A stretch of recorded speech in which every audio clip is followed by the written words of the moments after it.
नमस्कार मित्रांनो, योगेश भाऊच्या चॅनलमध्ये स्वागत आहे सगळ्याचं. सगळ्याला गुड इव्हिनिंग. टायमिंग दुपारचा बराच झालेला आहे आणि सगळ्यात पहिल्यांदा तुम्हाला मकर संक्रांतीच्या हार्दिक हार्दिक शुभेच्छा. तिळगुळ घ्या, गोड बोला. आज मकर संक्रांत आहे, तर मकर संक्रांतीची तुम्हाला हार्दिक शुभेच्छा. एकादशी पण आहे आणि काही मेन फराळीचं नाही केलं अजून. आता चाललो आहे मनोज भाऊच्या इकडेच फराळ करण. तर बघा, आज संक्रांतीचा दिवस आहे आणि आईकडे गेलो, पण आमच्या आज दिवसभर झालं झोपली आहे. आईकडे गेलो मगाशी, तर तिलासुद्धा लक्षात येते, कळते की आज संक्रांत आहे. आपण कशाला, म्हणजे तिला वाटतं तसं, कारण ध्यानात येतं आपण किती जरी सांत्वन केलं किंवा किती जरी आपण बोललो तरी शेवटी ज्याची त्याला दुःख कळतं. कारण माझ्या आईला साकारात असलं म्हणजे नथ घालायची, नकली का होईना पण फुलं झुमं गळ्यातलं घालाय द्यायचं, चुडं बसवायचं, हाताने सगळं मी करायचो. हळदी कुंकू वानखण सगळं तिला तयारी, आरतीचं सगळं ताट करून द्यायचो. पण आज ह्या सणासुदीच्या दिवशी आमच्या आईलासुद्धा काही नसलं पण तरी पण बरंच जाणवते, बरंच कळतं आहे तिला की आपल्याला आपण असं झालेलं आहे आणि आपल्याला ववसायचं नाही किंवा काही नाही. वाईट वाटते बरं का, पण खरंच असली वेळ कोणावर येऊ नये. आज मलासुद्धा आठव झाला भाऊचा.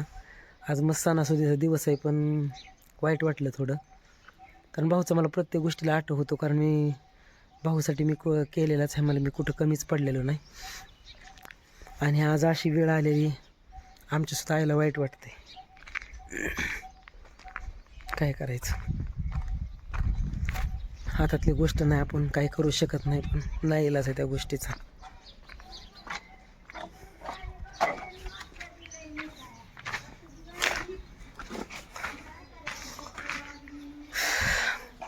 कामगार आज आलीच नाही, ती सणामुळे बहुतेक आली नसते प्लास्टर करायला.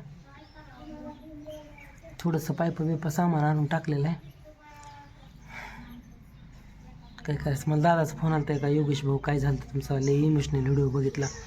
आईचं 10 पण बोटं 3 आधार सेंटरला नेलं, कुठंच बोटं मॅच झाली नाही ती. आणि ह्याच्यात न्यायचं, पोस्टात न्यायचं, तर तिथे गेलो तर ती पोस्टात 10 दिवस झालं बंदच आहे. त्याच्यामुळं घरकुलाचं बिल काही जमा झालेलं नाही. आणि परत आईला आता बघू, आधार ती पोस्टातलं चालू झालं म्हणजे तिथं ते साहेबाचा नंबर घेतला आहे पोस्ट मास्तरचा. म्हणलं चालू झाल्यावर सांगा, कारण मला आमच्यात वयस्कर माणूस आहे, म्हणलं आईला काय घेऊन गाडीवर बसता येत नाही, लई अपदा होते. त्याच्यासाठी तुम्ही म्हणलं तेवढं सहकार्य करा, चालू झाल्यावर सांगा म्हणलं तेवढं. तर आज मित्रांनो संक्रांत बघा. आज म्हणजे बऱ्याच गोष्टीचा आठव, ज्याच्यावर वेळ वाईट आहे त्याला लय जाणवतं, लय कळतं. पण असं आईच्या कृपेने किंवा भगवंताच्या कृपेनं कोणावर वेळ तशी न येवो, हीच देवाच्या चरणी प्रार्थना आहे. सदा माता मौल्या सुहागण रहो, हीच आईच्या चरणी प्रार्थना आहे. कारण जे नसतं ती, मी आईचा व्हिडिओ काढला होता बरं का, पण मी नाही सोडू शकत, आईला नाही दावू शकत आज मी तुम्हाला.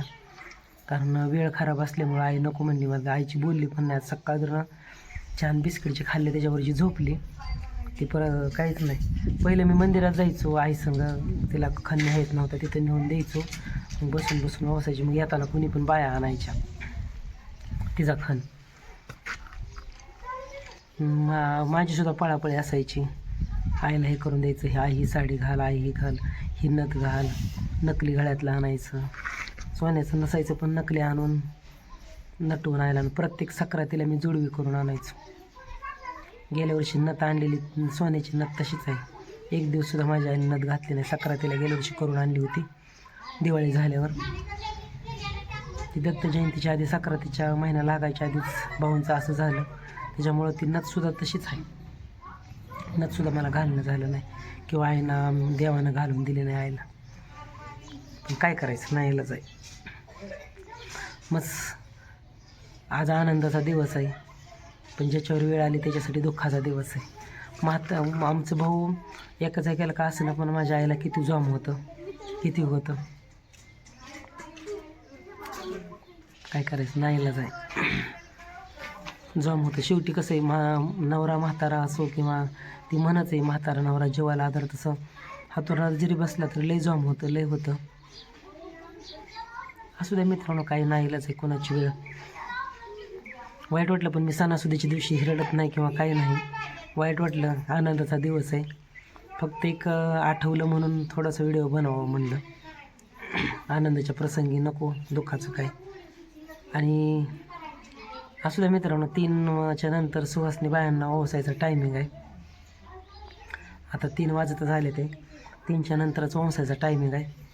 कारण आमच्या त्या ब्राह्मणाने तसं सांगितलेलं आहे, 3च्या नंतर सूर्य मकर राशीत प्रवेश करणार आहे. त्याच्यामुळं 3च्या नंतर जे सुहासनी बायका आहेत त्यांनी ओसावं चालू करावं, असे मी पण माझ्या ह्याच्यातून सांगतो. काका म्हणले, कारण काकाची माझी चांगली ओळख आहे, काका म्हणले तू पण सांग तुझ्या चॅनलला. कारण प्रत्येकजण गावातलं काय होते, काकाकडे विचारायला जाते, काका किती वाजल्यापासून ओसायचं, काका किती वाजल्यापासून ओसायचं. पण सूर्य मकर राशीत 3 वाजून काहीतरी मिनिटाने 5 मिनिटांनी का काय प्रवेश करणार आहे. तर 3च्या नंतर ओसायला चालू करा. आणि संक्रांतीनं पिवळं वस्त्र परिधान केलेलं आहे, त्याच्यामुळं पिवळं वस्त्र घालायचं नाही असं शास्त्र सांगतं. तर त्या नियमाचं आपण पालन करावं. माझ्या माता बहिणींनं त्या नियमाचं पालन करावं. आणि परमेश्वराने तुमचा अखंड जोडा जन्माला जावा, हीच पांडुरंगाच्या चरणी प्रार्थना तुमच्यासाठी. असू दे, थोडं आहे आठवलं. पण माझी आई सकाळजण झोपली, ती वाईट वाटलं मला. आईनं माझ्या हातरुणाच्या बाहेर तोंड काढलं नाही आज. पण आईचा व्हिडिओ काढून आणलाय बरं का. पण मी आईला तुम्हाला नाही दाखवू शकत आहोत. आई बोलली पण व्हिडिओ ना, आई म्हणजे नको मला बोलायला. असं मित्रांनो, परत एकदा मकर संक्रांतीच्या माझ्या सर्व फॅमिलीला माझ्याकडून लाख लाख शुभेच्छा. तिळगुळ घ्या, गोड बोला, कोणी कोणाशी भांडू नका, सगळ्याशी प्रेमाने वागा, हेच सगळ्याला सांगणं आहे. आनंदानं राहावा, हे जीवन परत परत येणार नाही. एकदा गेलं, मातीत गेलं की पुन्हा माणूस दिसत नाही. त्याच्यासाठी आनंदानं प्रेमानं जागा. तुमचा बी संसार परपंच सगळं तिळासारखा गोड, गुळासारखा गोड व्हावा, हीच भगवंताच्या चरणी प्रार्थना. असो, परत एकदा मकर संक्रांतीच्या हार्दिक हार्दिक शुभेच्छा. भेटूया पुढच्या व्हिडिओमध्ये. तोपर्यंत धन्यवाद, बाय.